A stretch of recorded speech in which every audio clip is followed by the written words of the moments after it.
Good morning, everybody. It's Tuesday, September the 14th. It's 21 degrees centigrade out there, or will be throughout the day. We're promising a nice sunny day today, and we're now into our second day of London International Shipping Week. And welcome, everybody. We're delighted actually to have in the studio here today Deirdre Fitzpatrick, who's Executive Director at Seafarers' Rights International.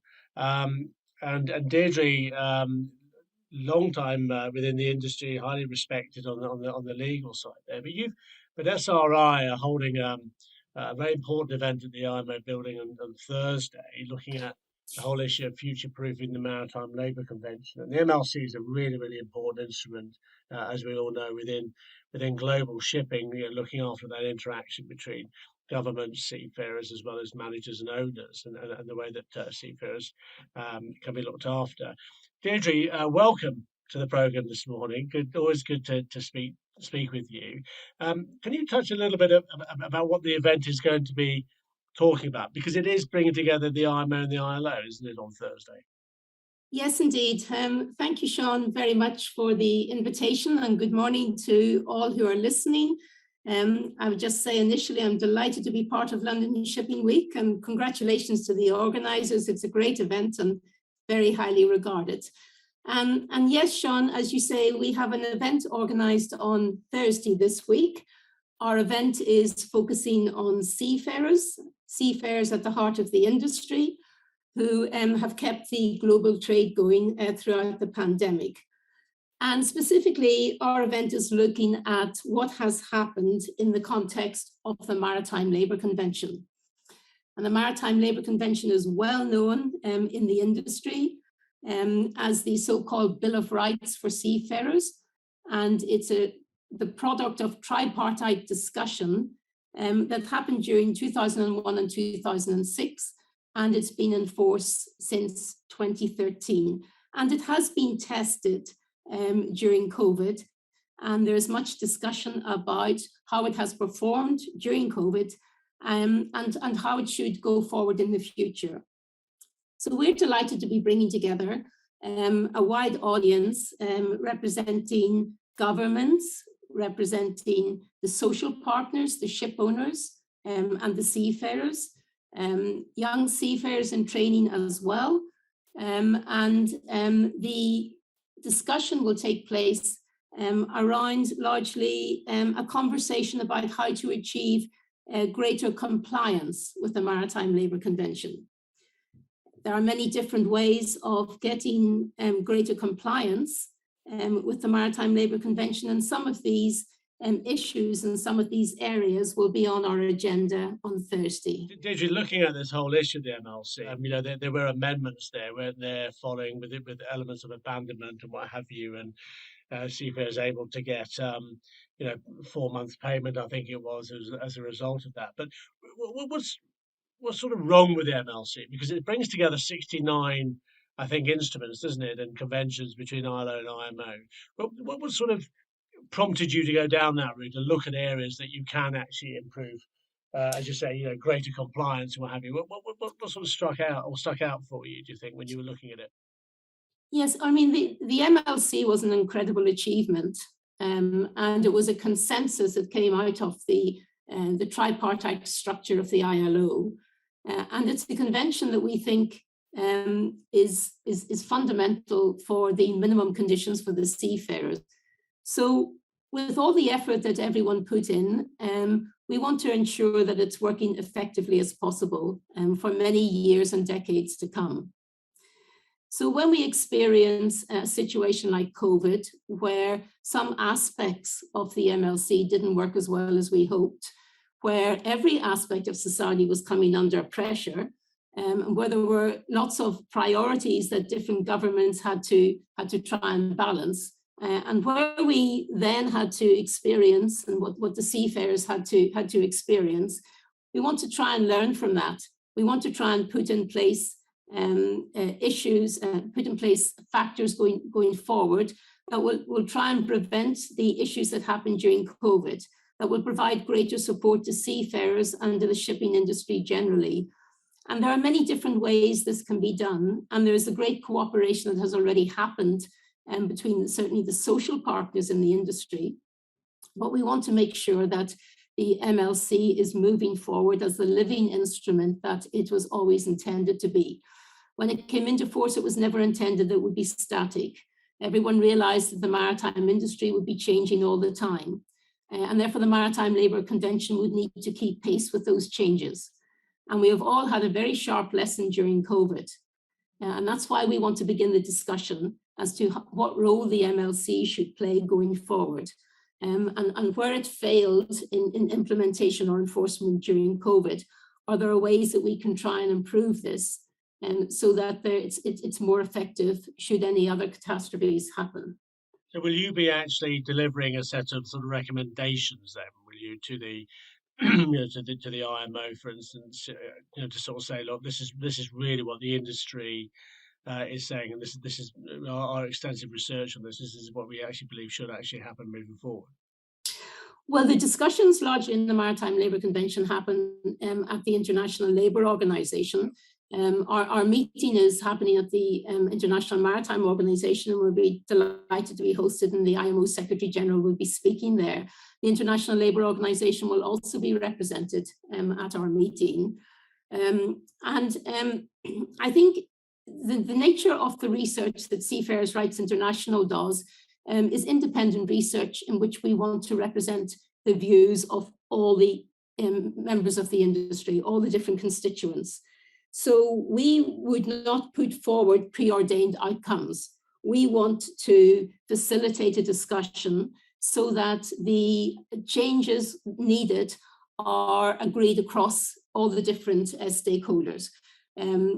I think change can only happen when everyone sees it's in their interest to have change, and when everyone sees that there's a benefit for them to have some change. So we really want to facilitate the discussion without preordained outcomes, but safe to say that we want to try and keep the dialogue moving forward and to try and bring about change where it is needed to try and improve or to have a better outcome should we face the sorts of situations that we've all faced in the last 18 months. Well, that was great to hear Deirdre there and talking about her event. I mean, the London Shipping Week, as we know, is 150, 160 events going on this week. We've already had an event last week, actually, which a number of us went to, a pre-LISW 21 cocktail reception, which was held at the excellent offices of Norton Rose Fulbright in London, opposite, very near to the HMS Belfast. Gave us all an opportunity to do a bit of networking. And also to look forward to the week. And I caught up with some good industry friends there, just to talk about the week ahead, and what it actually meant for them. And it gave us an opportunity to really sort of look at the whole issues that the industry is going to be looking at and facing and discussing, as it moves forward. So the first one I spoke to, I managed to catch up with Clemens Cheng, who is head of Hutchison Ports here in Europe and the UK. And Clarence had a few good reflections on what he's going to be getting out of the week and the impact of these issues at the moment in the shipping industry and the effect they're having on the port sector at large. So Clemens, nice to see you here today, and I'm looking forward to another London International Shipping Week, and there's certainly a lot of events on the calendar. But what are you hoping to get out of the week? Because we've had a difficult and interesting 18 to 19 months now, haven't we, really? Well, I think it's very nice to be here. Thank you very much for the opportunity to say a few words. And as you say, it's been a very, very difficult time for everyone. And we have the opportunity now to actually get together, get our heads together to propel the UK economy after COVID-19, and particularly for the maritime industry. A lot of big topics in front of us. The logistic chain has been very challenging during COVID, so that will be in the mind of a lot of people. But more importantly, looking forward is how we're going to actually deal with the energy transitions in the maritime sector. The social and governance issues obviously is an important area that we all need to focus on. And so very much looking forward to discussing and debating some of these items. And so what is on your dashboard at the moment? Because I mean, the port sector is really at the forefront of all of this when we want to drive in trade and we want to invest for the future. But you know, when you're running big ports like you're doing, what is on top of your list of agenda or on your agenda at the moment? Well, ESG, yeah. Obviously, and how can we actually reduce our carbon footprint in a port? Working together with Port Authority in Europe, and there are a lot of regulatory requirements that we need to actually look into and see how we can not just be in compliance, but do much better. And I think ports and shipping have a very important role to play in terms of trying to ensure that the environment is actually much cleaner for our next generation. And how efficient is the UK port sector compared to its competitors worldwide? I mean, well, the UK port sector has always been extremely in the forefront in leading a lot of the areas, and the innovations that we come up certainly will be leading the world in this area. But we are also working with a number of colleagues and in other industry, for example, look at how hydrogens can play a role in port operations, etc. So, you know, it's exciting opportunities for us to show that the UK can lead the world in all these very important topics. It's also great at the event to catch up with my old friend Harry Theochari. Harry, as many of you know, was past chairman of Maritime UK and also a senior maritime partner at Norton Rose Fulbright. But London's International Shipping Week is important to Harry. He's put a lot of effort into making the event the success it is, and it was great to actually get his thoughts on the week ahead, and certainly the whole issues of ESG, which Harry certainly wanted to sort of talk a little bit about. Well, look, I'm one of these terribly gregarious people, so I'm very, very pleased to be back amongst humanity again. That's not being disparaging to my wife. She's been absolutely wonderful during the lockdown, but it's great to get back to meet friends, business acquaintances. Meeting face to face makes such a huge difference, as I'm sure you understand. But it's a different London Shipping Week this time, isn't it? You know, from 2019. Well, look, of necessity, but it comes at a really important time. This is a pivotal time for the shipping and maritime industries, not just of the United Kingdom, but of the whole world. Yeah. We face some huge challenges right now. I mean, we've got the advent of new and disruptive technologies. They're going to change not only the way that we work and the way we run our businesses, but they're going to change the way we live. And then we've got decarbonisation, the greatest challenge, I think, facing humanity right now. And shipping needs to be at the forefront of that. And what we've got to remember is that this is all happening at a time when there's so little capital around. So it's a great opportunity for us during this week, where we have all the global leaders coming to London to sit down and look at these issues together and work out how we can meet these challenges head on, because shipping needs to, it's a hugely important and fundamental industry to world trade, to world economies. And we've just somehow got to get this right. One of my fears, and forgive me for talking for so long, one of my fears is that, we've seen a lot of new ships being built right now, but I read this morning that only about 22% of them are future-proofed. No one's thinking about decarbonisation. So these are the kind of issues I think we'll have an opportunity to discuss with all of the leaders that are coming to London this week. So do you think with everything that's going on, you're quite right to actually focus in on globalisation and and digitalisation and also carbonisation? These are the key things here, because shipping is still carrying on. Is shipping agile enough to move very, very quickly, would you say, as it has taken on? It's a very conservative industry, but I think the kind of people that we now have running major shipping companies, particularly the publicly listed ones, are very agile. They understand what's required. They've got shareholders, and they understand the importance of ESG. They've got to get it right, and they are accountable. And I think there's the generation that is now, I think, in control of shipping is much more adept at meeting some of the challenges that I was mentioning earlier. So I'm confident that we can achieve this. I think going from one lawyer to another, I was very, very lucky to be able to have a chat with Shari Duddington, who's a partner at Hill Dickinson. Again, getting Shari's views. Shari plays an important part. She works on the conference working group for London International Shipping Week, and she has some key choice words to say about what she's looking forward to as the week starts to pan out. I think it's just a wonderful opportunity for everyone to come together, after, we've all been isolated for such a long period of time.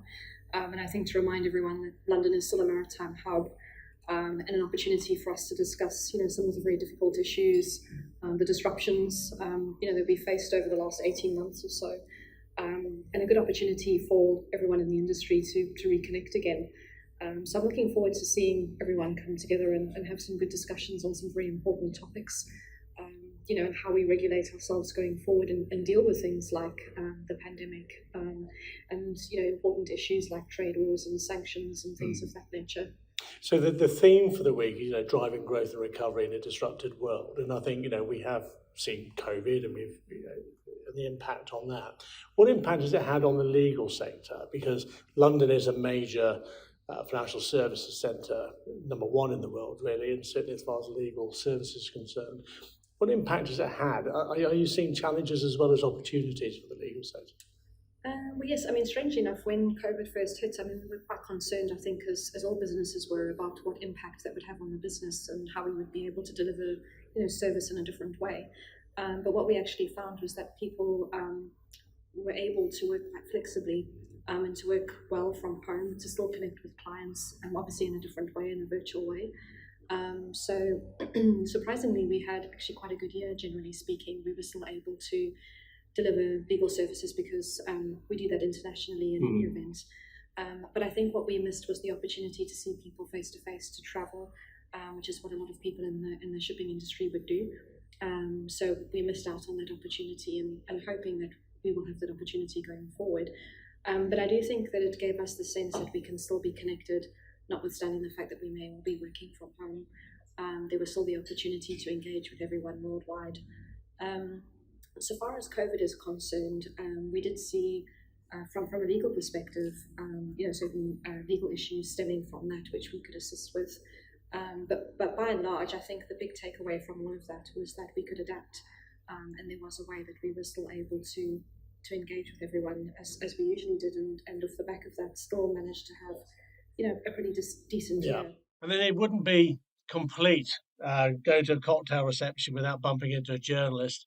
And certainly one of the best in the industry, Michelle Weissbachmann. Many of you may know Michelle and certainly read her stuff on Lloyd's List and lloydslist.com.